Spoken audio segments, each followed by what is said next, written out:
But my favorite moment, it's tough. I see. I'm a little bit. I'm a huge fan. I was a huge fan of CM Punk, and Me too. I kind of a little bit. I don't know.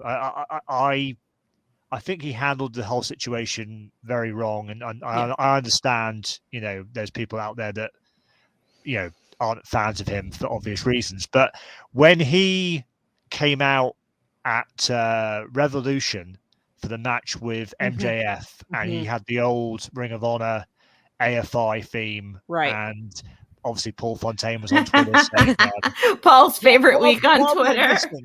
What am I not getting? And that to me was just such a great moment. It was. It's such a shame it's gone from that and Right. how happy he was to be there. And I thought when he came in, September of last year, wasn't it, when he came in? I thought that's such a huge moment for AEW. Yeah. I'm so glad to see him. And it's a shame that it might be, it looks like it's probably the end now, which is, I think, a great shame. But that was such a great moment. I thought the whole feud, MJF and CM Punk, and I think favorite AEW feud. Like you could say, that's what I was gonna say. I think even if you leave that part out of it, and I'm not saying this just because I'm a CM Punk fan, because I too think that I think he probably had some legit concerns, and there probably were some legit problems. He just completely handled it the wrong way, and he destroyed if you take that away from it, like that, his feud with MJF is probably one of the best feuds that AEW's ever had. And it's a shame that, like you said, he's probably done, because I think there's a lot more that they could tell. They could actually add this into it. Like, I could only imagine what the things that MJF would say about what happened. I mean, he's a champion now. Which we knew we were going to get to. It just took it.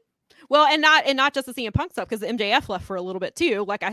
So that story, it took, MJF was gone doing, he was mad and doing his stuff, and then he comes back, and then we think we're getting that, and then the CM Punk stuff happens, and then MJF finally gets there. But I just can imagine, like, even with all of that, the story that they could still tell if it were to happen, which I don't think it will, but which is a shame, because I think that they could do, like I said, I could only imagine how MJF would play this whole situation and how he would work that into promos, into the stories and the things like that. Like, I think that there's so much left, and I think that story just scratched the surface before that.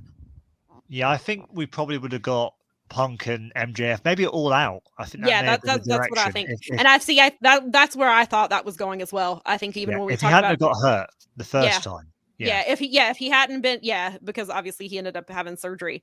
But that's where I thought, and that's where I thought MJF would win it. Like, I was like, they'll pick up this feud again, it'll happen at All Out, MJF will get the title, and then, like, I thought that's where we were going. I think that probably was where they were going with it.